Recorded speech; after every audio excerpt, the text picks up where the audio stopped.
This season, Instacart has your back to school. As in, they've got your back to school lunch favorites, like snack packs and fresh fruit. And they've got your back to school supplies, like backpacks, binders, and pencils. And they've got your back when your kid casually tells you they have a huge school project due tomorrow. Let's face it, we were all that kid. So first call your parents to say I'm sorry, and then download the Instacart app to get delivery in as fast as 30 minutes all school year long. Get a $0 delivery fee for your first 3 orders while supplies last. Minimum $10 per order. Additional terms apply.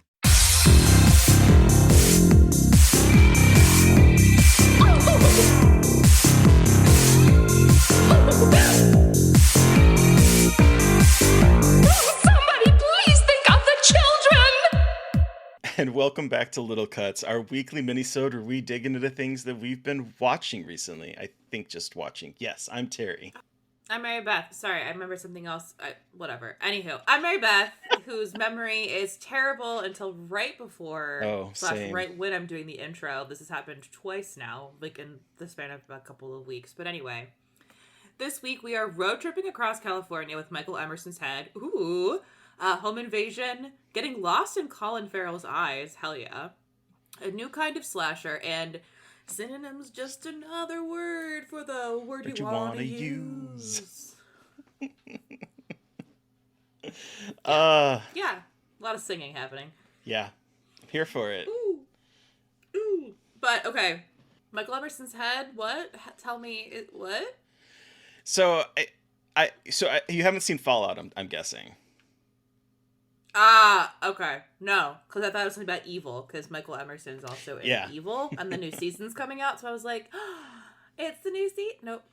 Nope. I finally sat down and I watched Fallout, and I watched it pretty much in like 2 sittings. I love this fucking show. It is so good. Okay. And it has the best MacGuffin ever in the form of Michael Emerson's head, which... by the second episode, so it's a mild spoiler, but it's by the second episode, he has something in his brain and he is being hunted by everyone in the wasteland. And at one point he's just gone, and so we're carrying his head because why? To move the story forward. But Fallout, in case you're not aware, is it's based on the video game series, a video game series I really like, and it, like The Last of Us, is a really good video game adaptation that understands the feel of the video games and understands the sort of like mix of post-apocalypticness with dark comedy, with like over-the-top violence, with some really fantastic characterizations. And so we are following Ella Purnell, who was in Yellow Jackets, is in Yellow Jackets, and she plays a character named Lucy, who is a vault dweller. And so back when before nuclear holocaust happened, this big company created these vaults for the rich, supposedly, to weather out nuclear fallout. And so we are like 219, I think, ish years after the bombs fell and destroyed America. And she is in one of these vaults that has like 2 sister vaults, and they sort of have like a small community underground. And then something happens, very Red Wedding-esque, and she ends up going out on her own to go into the wasteland. So we're following her. We're following a ghoul, which is someone that has been radioactive and has become kind of like a zombie, a sentient sort of zombie, played by Walton Goggins, who is fantastic. I know. I always do that. Walton Goggins. Me, put some respect on my man. I know. He's so good in this too. Walter Goggles, fucking goddamn it. Walter Goggles. I love that. Purpurina. So we're following her. We're following Walton. Oh my god, I almost did it again. Goggins' ghoul, and Maximus, who is a guy that is joining the Brotherhood of Steel, which is sort of like the militaristic power suit wherein authoritarian government-ish type place out in the wasteland, and they're all, well, Ella's character is looking for her father, played by Kyle MacLachlan. Like, this cast, fucking stacked. And she ends up with Emerson's head, and everyone is out to get Emerson's head. And so that becomes like sort of the MacGuffin as they are road tripping across California so that she can find her father, and so that everyone else can try to gain whatever is inside Michael Emerson's little brain.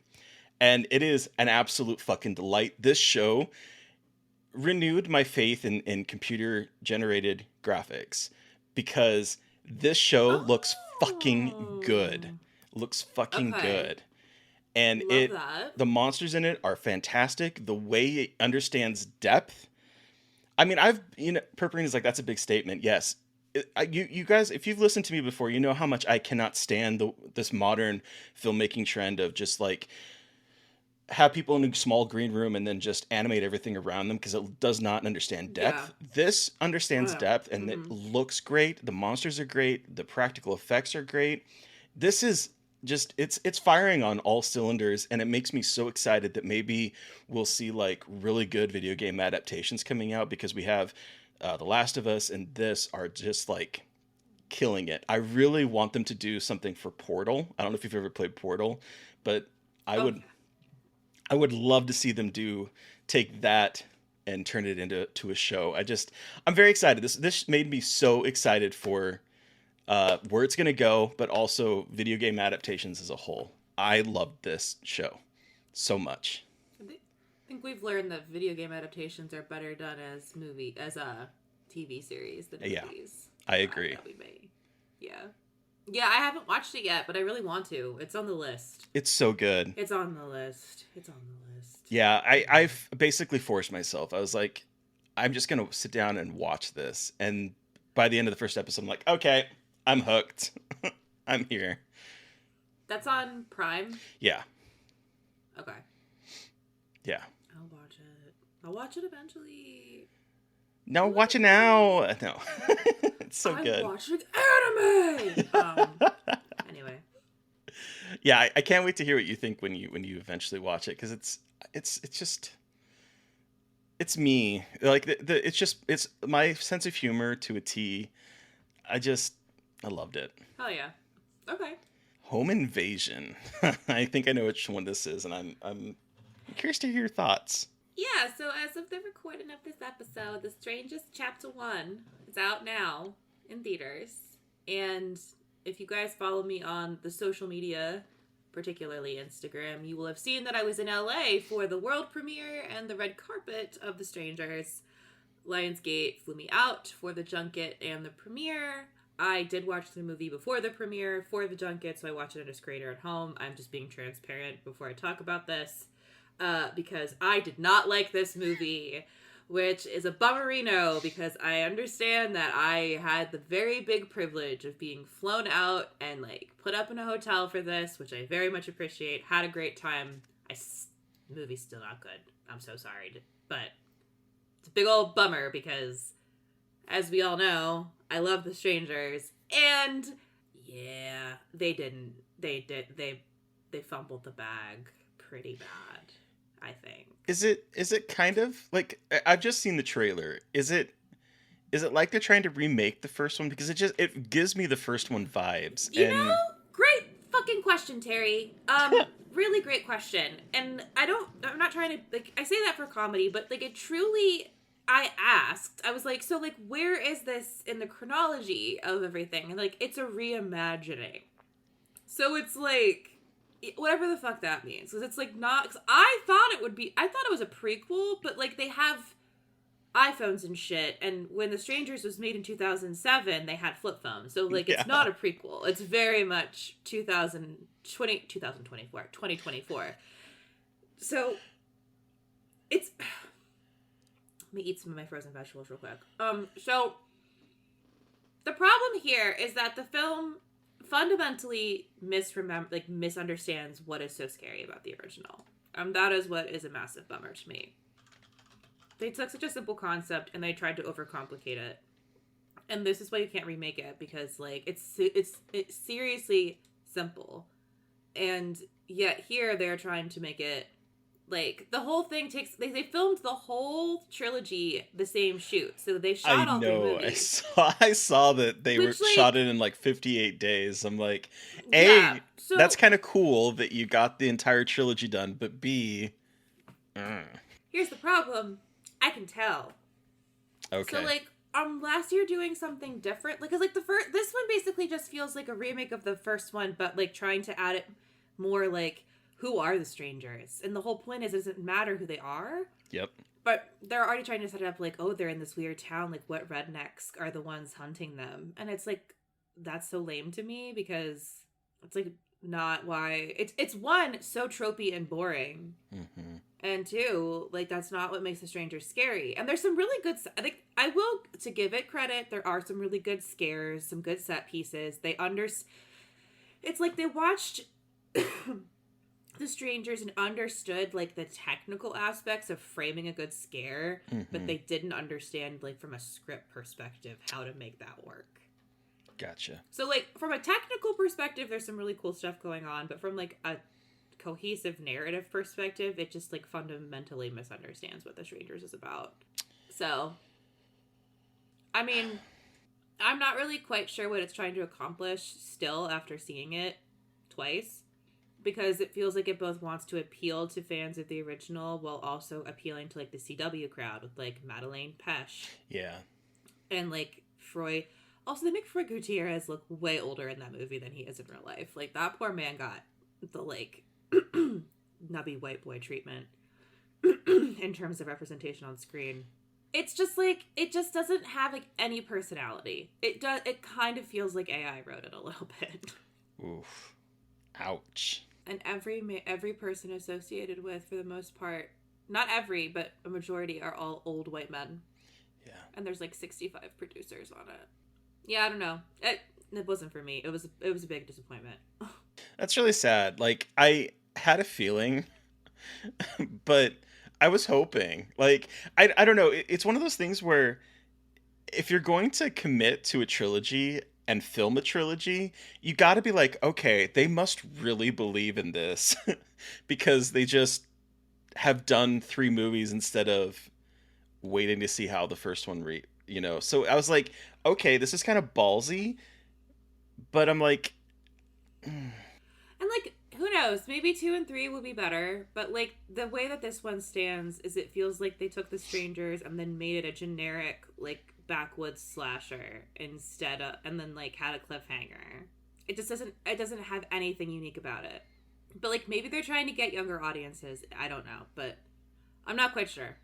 From the marketing and everything, I think they're having an identity crisis with it, to be perfectly honest.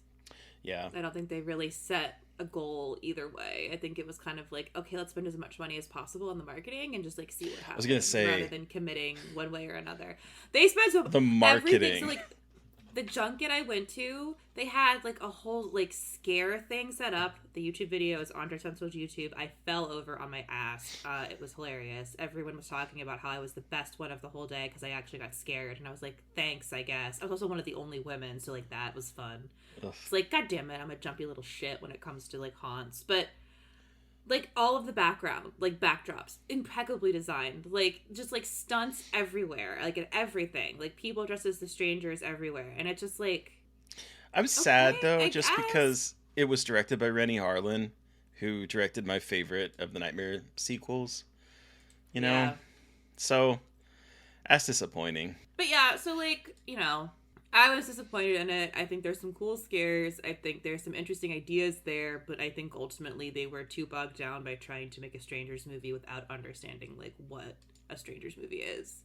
Gotcha. They had old guys who weren't into horror at all write it, rather than like... Yeah, I was looking at the writers, and they both worked on like King of the Hill. Yep.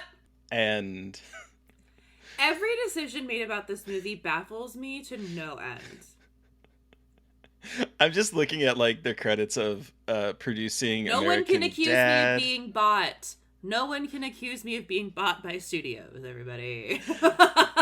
No, now I saw a reply. I think it was a reply to you, or reply to one of your tweets about this is why you can't trust Rotten Tomato critics. I'm like, Oh you're yeah, damned long if you legs. do, damned if you don't. It's like you say something Oh, good yeah. about it, it's like, the studio bought you. You say something bad about it, oh, those Rotten Tomato critics don't know their shit. It's so, it's so ridiculous. It's my favorite. I love it. I know. Like, I tweeted a long legs reaction and was like, long legs fucks. And someone was like, Rotten Tomato critic. And I'm just like, oh no, was it that or The Strangers? I think it can't was really The remember. Strangers. I Was it think The it Strangers? was. Okay, well. Because I thought it was so funny, because normally everyone's like, you're Oh, a shill yeah. for a movie, right? Like, you're a shill for the company. Your review has been bought. And so this one is negative, and it's the exact opposite. So I found that very funny. So I'm pretty sure it was Your Strangers. I know. Because okay, you're right. Sorry. I just did a lot of reaction tweets recently. Just can't keep track. Yeah, I love that. And that happened to Shannon McGrew, too. She had a bunch of bots being like, Rotten Tomato critics are stupid. And she was like, what is going on? I'm like, it's bots. Because, like, it's the same tweet over and over again from somebody with, like, a bunch of numbers and letters. At least it's so not dumb. pussy in bio. I would prefer pussy in bio, honestly. Like, just You know what? throw me a nonchalant pussy in bio rather than, like, hey, you aren't good at your job. And I'm just like, Yeah, you're right, Purpurina. Porn bots over incel bots every day. That is Stupid. true. Stupid bitch talking about movies on the internet. How dare you? Yeah, so see The Strangers if you want. If you are a fan of the original Strangers, maybe wait. You know, like, Did you like the sequel? I never saw it. Oh, okay. I need to. I love the first one so much. I'm like, there's not, like, first, as I've talked about 6 million bajillion fucking times, I used to never want to watch remakes or sequels because, like, it's fucking perfect. Like, we don't need this. I'm not going to sully my opinion. Obviously, I don't think that way anymore, but that means I'm still playing catch up, and I still am hesitant because The Strangers to me is a perfect movie. Well, I think with Strangers, what is it, Pray at Night or whatever it's called, dumb subtitle. What I think it does well is that it knows that it can't recreate the original one, and so it does something different. And so it's one of those things is like, I don't think it's definitely not as good as The Strangers, but it's fun and it's different, and it's not trying to just basically be a reimagining. Which is like exactly what this one is. I'm like, Yeah. Did we not see what happened with the Halloween trilogy? Like, why are we doing this again? Why are we doing the trilogy? Like, why is it Halloween Ends is really good, Mary Beth. The way people are embracing that movie on Twitter just cracks me up. Oh my- Anyway, the strangening. Whatever. I like that. What the fuck ever. So, anywho, that's The Strangers Chapter 1. But I want to get lost in Colin Farrell's eyes. Who doesn't, honestly? So at this point, I do feel like I'm a shill for Apple TV. And I will say that this show... I respect that, though. Well, someone has to. I honestly, I will say this until I'm blue in the face. I do think Apple TV is killing it in a way most streamers are not, because they are taking giant swings. And sometimes they don't completely work, which is like this one that I'm about to talk about, but there's still so much about it that I really enjoyed that I still recommend it. This is the show called Sugar, and it stars Colin Farrell as a private investigator named John Sugar. And this is a show that starts out one thing and turns into something completely different. And what makes it work for me is that it takes a wild ass swing that I am mad that I did not see coming. And I'm not going to spoil it, but I will say that this is not the show that I thought it was going into it. So John Sugar is a private investigator who seems to be part of some kind of secret society of sorts. You're not quite sure what's going on there, but he gets hired by a Hollywood producer, a very famous Hollywood producer, to find his granddaughter who has gone missing. And so it is a neo-noir that it's kind of like a pastiche of noirs. It uses a lot of like interjections where it will show scenes from old noir films in black and white to sort of bring it into what is happening in this present day narrative and sort of make a connection to the old school noir. I'm not a huge Okay. fan of that decision. Sometimes it works really well, but a lot of times it just feels like, okay, we get it. You are making a noir. Yeah. We But get it. We get it. We get it. yeah. So he has sort of like a handler named Ruby, played by Kirby, who also was played Death in Sandman. She's sort of like his handler, and he is just basically investigating everyone surrounding this disappearance of the Hollywood mogul's granddaughter. And things get out of hand, and there's also a mystery of who John Sugar really is. And that is where it takes some really wild ass swings. And it's why I think that why I appreciate Apple, because I don't know how how a streamer saw where this story kind of goes and thought, "Yes, let's make this." Because it's just wild. Where it goes is just completely wild. If people want to know and don't want to watch the show, I will spoil it for you in DMs. But I just got to say, I have to say that this show is fun. I'm a big noir fan, and so I really enjoyed the storytelling in this.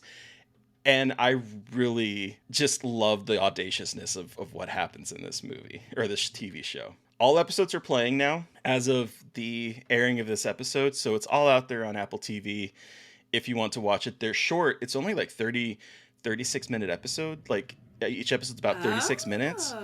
which is Okay. surprising because it's not a comedy, and normally comedies are shorter than dramas. But I would recommend giving this one a shot. Just know that you are in for a wild time towards the end. So wait, why didn't you like it? The swings it takes toward the end are audacious, but also sort of kind of cheapen it for me in a way. Okay. Huh. I'll spoil it for you Huh. offline. No, don't spoil it because I want to watch it. Okay. All right, then I won't spoil it for you. So, yeah, I'm gonna try to watch it. So don't spoil it for me. Yeah, Yeah. spoil it for her, but not for me. Okay. I'll text you, Purpurina. Okay. I'm also mad that I didn't see where it was going because it seems so obvious after I was done watching it, and a lot of people have commented that they figured it out before it happened. So I'm very clued in, and I'm just like, ugh, I was gonna say you usually are the one to call things pretty yeah. quickly. And I did not call this one. I knew going in that there was like going to be a twist. And so I was Oh. sitting there the entire time trying to figure out what the twist was, and I am angry that I missed it. Ooh. Okay. So it's a fun time. Colin Farrell is a god. I love him. I think he is so hot, and he just like gives good golden retriever energy. I was like, gives good what? Huh? Oh well. He gives good golden retriever energy in this. Like he just is like Oh, he's playing a really? character that is like so kind. In the very first episode, he like there's an unhoused person on the street, and he shows up, Sugar shows up in his really nice fancy sports car and asks him to watch it for him, gives him money, gives him like a phone and stuff. And then when he's done, he tries to get him to like reach out to his family and try to like reconnect with his home and realize that like there are people out there that care about him. And so it's just like this really small character beat Huh. in the very first, I think it was the very first episode. And I'm just like, Huh. I love you.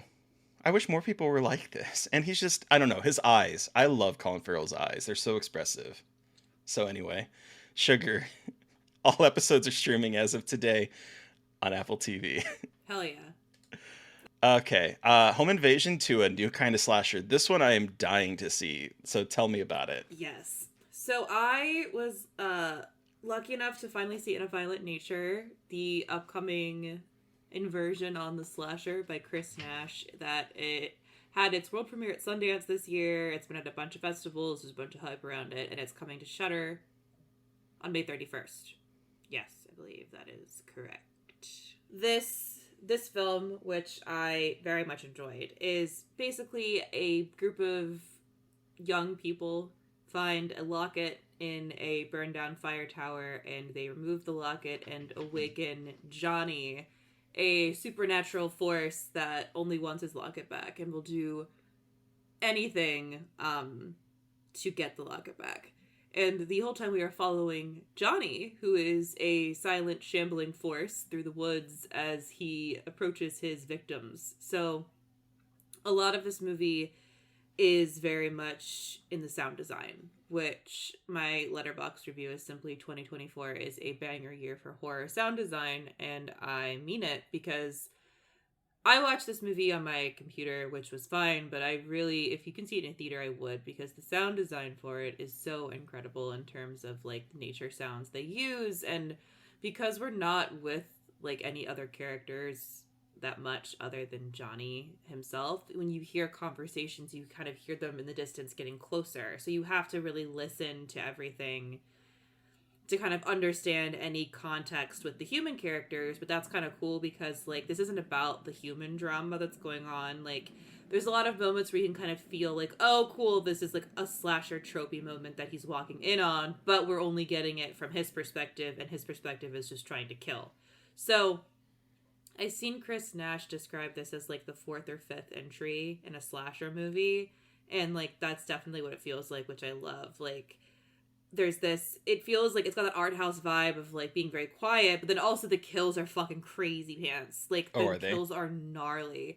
Yeah, so like even though this is the kind of indie, like, art house perspective on what it means to make like an art house slasher, there still are some really good kills in it, like really gross. So it doesn't like shy away from that, because they're like, oh yeah, no, this guy's just like a cold-hearted force of weird nature that only wants his locket, and you can't do anything to stop him, and he will do anything. It's almost funny how cruel the kills are in a way, but I think it's a really smart look at the slasher. It's one of the, it's like definitely a format that is a little bit tiresome, and kind of quiet, and it's probably not for everybody because it is a little bit slow, because again, like, you're not part of, you're following him both in the action and out of it, which kind of shows you like how boring it is to be a slasher villain. You're just like walking, which is like kind of incredible. So yeah, it's definitely like kind of more experimental, but also really gross and really smart. So I think it's gonna really impress a lot of people. I think people are gonna be annoying about it too, but like, you know, what can you do? I think people are really gonna dig it. If you pick up what it's putting down, you're gonna really enjoy it. And again, one of the best kills of the year is in this movie. Oh, nice. Yeah. I'm really surprised it's taken this long to get kind of like a slasher from the slasher's perspective. Like, I'm sure there probably are some, and I know there are some where like the hero, we're following sort of like the quote unquote hero, and he's just on a murder spree. But like, I don't know. I'm just surprised that we haven't had this happen more often. I know. It's interesting that it's the first time, but I can kind of see why too, because like it is kind of like, what else do you have that creature do, like when they aren't around people? And it is kind of boring, and I feel like no one's really had the balls to be like, all right, let's just fucking do it. And I kind of appreciate they're like, no, we're just gonna go for it and make it like a little bit boring, like intentionally. And I think that's actually really interesting. I think it's interesting. It's kind of funny, like in a dark way. Just like, oh yeah, no, he literally is just literally walking at the same pace the whole time. So yeah. So that's out May 31st in A Violent Nature. Very much recommend. And now for something completely different. Yeah, so all right. So you told me offline that you watched, I think, 4 episodes, right? Yes. What do you think of this run? Because did you start with the Fun Cooker? Yeah, I started with Fun Cooker, and I watched through Jackie Jorm Chomp. I will, up the top, say I misspoke. This is not an episode that I thought it was, the Fun Cooker. Oh, okay. I saw her in her Leia outfit, and I thought that this was the same one, but there's another episode where she talks about when she was a kid, and like she was mean to everybody. She was like the mean nerd to everybody. Do you know what episode I'm talking about? You froze, so she's a mean I missed. nerd in high. She talks about when she was like a mean nerd in high school. Oh, yes. Okay, that is that was also from the season. That was the reunion. I forget what it's called, but it's the reunion episode where she goes back with Jack to reunion, and she finds out that she was like the villain in her high school. Is that the one you're talking about? Yep. So I had not seen Fun Cooker, or at least I don't remember seeing Fun Cooker. So I just went off the top, correct myself. I was not right. Written by Donald Glover, by the way, this episode. This is yet another episode where I said, why is she me? Again, organizing her life and then immediately falling apart. I was dying at that. And also dying that this whole episode is literally her being unable to leave her job. And this is kind of, throughout this whole block of episodes really is she can't be gone from her job because no one will know what to do. And I feel that kind of deeply right now with my work sometimes. Me too. It's just like every episode I grow deeper and deeper into the I am a Liz Lemon hole. So, yeah. Yep. This is also the episode where Jenna is still preparing for her Janis Joplin / Janie Jimplin in this one. Janie Jimplin in this one. And she's not sleeping. You see her use a glue stick as lip gloss and using experimental pills from Dr. Spichemin, who says, please, we don't want a paper trail. Take 25 of these every day for the rest of your life. For the rest of your life. My chances with Oscar. There's 2 men in my gin named Oscar. I was like, God damn it. Look how much energy I have. So it's like very much Lemon leaving to do jury duty and trying to get out of jury duty while everyone does not know what to do when she is gone because she did not put anyone in charge. And so no one knows what to do when no one is in charge. And Jack then has everyone try to rename his little mini microwave, which was named the Bite Nuker, but was deeply offensive in German. Yep. Franco and Dutch. Yep. Bit Nuker. Hey, that's awful. Hey, that's awful. Kenneth at one point is in charge and says, all menstruating women go home immediately. Yep. Miss Lemon, the pig spore has hit the wind spinner. She comes back and Jack goes, they're all dead, Lemon. And I was like, oh, Jesus Christ. At one point, Tracy yells something about a hot Richard. Oh, no. They call it the hot Richard. And it was Frank, who recommends the hot. He's like, oh, God damn it. Who looked it up? And then obsessed with the Scrabble tiles that kept spelling out vagina and Hitler. We love a good visual Hitler gag. Guys. We do. Come on. Yeah, there's a lot of wordplay in this one. Just a lot of wordplay. Here comes the fun cooker. Here comes the fun cooker is my last note in all caps. Yeah, this episode is wild. Just a lot of chaos. A lot of like people not knowing how to be adults. Yeah. And once again proving that this is Liz Lemon and working with a bunch of Muppets. Yes. Mm-hmm. Yes. Yep. So yeah. So then you saw the lead-in to Jackie Jump where Liz Lemon, to save what she thinks is going to save her show, ends up going on a date with someone and puts out thinking that it's going to save the show when he was actually looking for a real connection. After his wife died? Mm-hmm. And then because of that, she gets put on SEX. How does Kenneth say? He's like, you're on SEX probation or something like that? Yeah, his sex probation. with the HR representative named Wiener Slave. Yes. All right, Jeffrey. But so she has to go to this training and can't work after, so she gets bored. She's just working late hours and just talks to her door person who hates it. And she discovers the rich divorcees in her building and what they do with their daytimes, including yoga and massages and Botox and day drinking. And sushi. It's very exciting for her. And a fight club. And a fight club. I brought a roll of quarters to hold up my Charity face. sucks. Charity sucks. Like charity? Charity sucks. Jack was right. I will say this episode has Jack Donaghy showing how many Indigo Girl songs he knows, just once again deepening the mystery behind this man. And also another favorite line of mine from this is, heavy is the head that eats the crayons. Yes. I'm gonna go take a nap. See you in 10 hours. 10 hours. Okay, but why is that also me? Because when I go take a nap, my roommate says, she's always like, I'll see you tomorrow. Because if I take a nap, I am napping. Yeah, it is I'm a hard napper. It's no cat nap for me. It is like, I will see you tomorrow. I'm dead. Yeah. I also, speaking of wordplay, one of my favorite conversations is in this where Jenna is trying to promote Jackie Jormp Jomp because they can no longer call it Janie Jimplin or Janis Joplin. And so Jack is trying to get her to like do the PR tour, and one of the people on the PR tour misunderstands him and thinks that Jenna is dead. And so then he like hides her and takes her back to his room. He's like, "Jenna, I want to Tupac you." She's like, "Fine, but I have to pee first." Pee first.